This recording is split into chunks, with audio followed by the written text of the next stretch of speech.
Hello, everyone. We got a quick little pile to review today. This was a few comics, nothing, not a major stack like usual. We start out with Hack and Slash, Body Bags, issue 4. I think this is the final issue, or is there one more? I think this is the final issue, and then they tease out going into another storyline with the characters. So hopefully we will see more of Body Bags with the Hack and Slash crossover. A lot of anger from the Body Bags characters. It's her and then the guy, the big giant serial killer with the smiley face, and she just they basically keep battling away with Hack and Slash, having problems, but then we find out that there's other serial killers that they should be worrying about. Here's Smiley.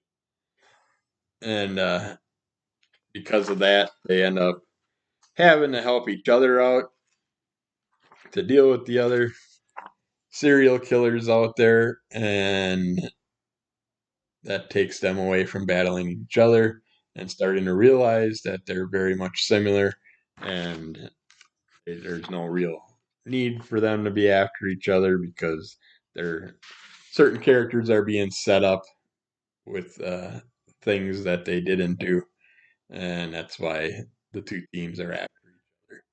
But when you got a girls' school full of serial killers,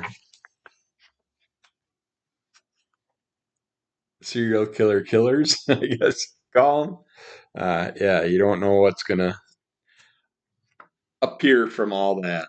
But this was a lot of fun. I like this little run, uh, and I'm looking forward to seeing what else they come out with. And then we got Killer Cobra issue 1 and issue 2. This is a 3-issue run. Uh, a new character that was brought into our world where Bunny Man and or Goat Man are part of, and some other fun characters that we've been reading a bunch of stuff about. And they just keep adding on new characters. But I like this character. He just definitely has a lot of fun with the sidekick. Is it really a sidekick though? It could be controlling him more, but you got the guy that's basically a martial artist based off of a cobra as far as his moves and training go. And his sidekick's a mongoose. I mean, that right there would have sold me instantly, but I didn't know that he had a mongoose sidekick. So that was fun. Big seeing that when I read the first issue, but they're kind of hunting down.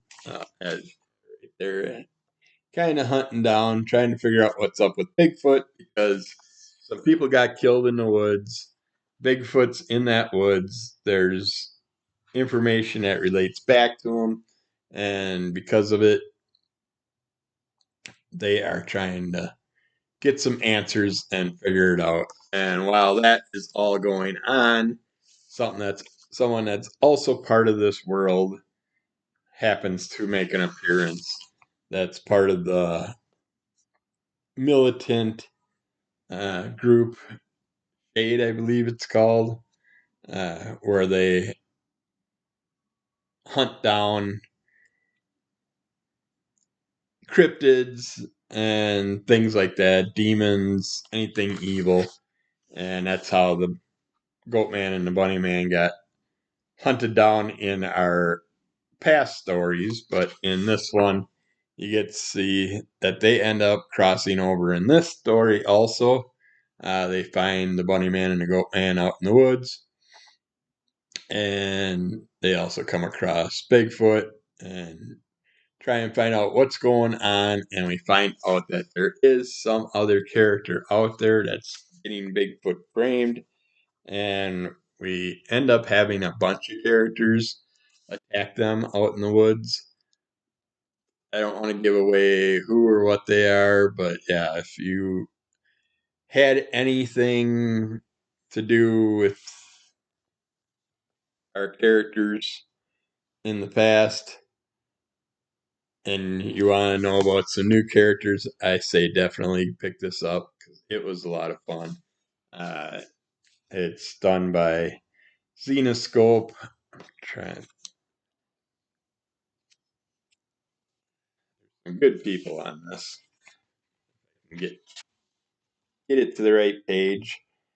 Joe Bruscia did the writing, artwork by Rodrigo Xavier. Uh, and he also had Massimiliano Lamano was also did the second half of the pages in this one.